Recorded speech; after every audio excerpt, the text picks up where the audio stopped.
Kinakabahan din kaya si Inigo Pascual na makatabaw si Direk Joey Lamangan dahil istrikto raw ito. Pero bago yan, how true na mas bet ni Direk ang mga bagong aktor kesa sa mga matatagal na sa industriya at bakit nga ba? Roll, BTR. Yung bago hindi umahante.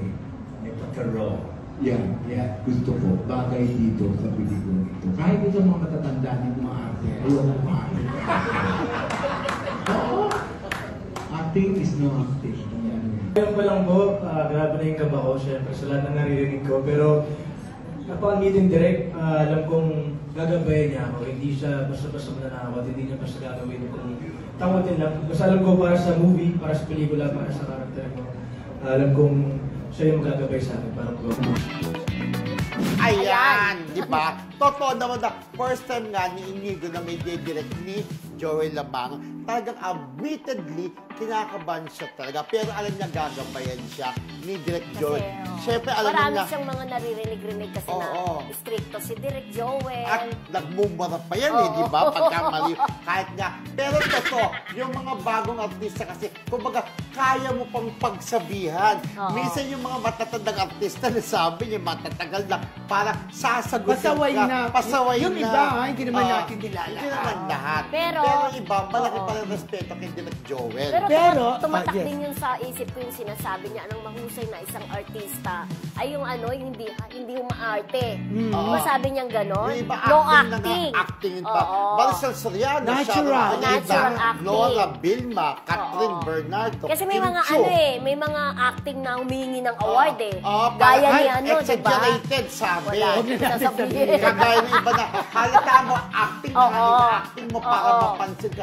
Pero hindi kailangan, it comes naturally. Parang ikaw. Correct. Natural. Napaka-natural ng exaggerated, di ba? Pero ito, in fairness, nag-first shooting day na kahapon ang Fatherland at nakaraos si Inigo, di ba? Nakaraos siya isang araw. Oo, isang araw na ang director niya ay si Direk Joel Lamangan. Pero sana nga patunayan niya na deserve siya doon sa role na binigay sa kanya. I'm sure. Diba? Kasi I'm sure meron na rin talagang hindi naman to first time na artist si Inigo Alam naman natin. Pag sa abroad.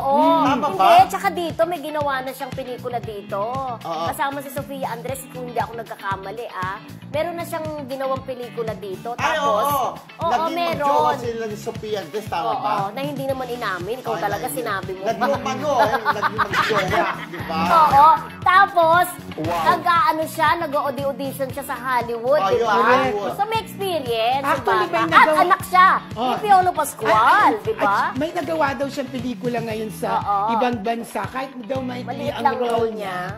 Pero, syempre, proud siya. Naman, tsaka sabi nga, di ba, anak siya ni Papa P. Syempre, may duwang artistang nananalaytay. At kapareha niya dyan na nakita ko na yung picture ni Arabella, di ba? Ang anak ni Jackie Lublanco at ang ganda, no? Ricky Davao. Davao. Hindi Arabella. Arabella kasi yung naka-hashtag Arabella kasi nakita ko sa Star Magic na post.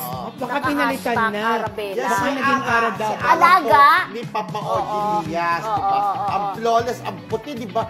Kasi mistiso si Philip, mistiso si Ricky Davao at mistiso si Jackie Lublanco. At ang lola. At ang lola Pilita Corrales.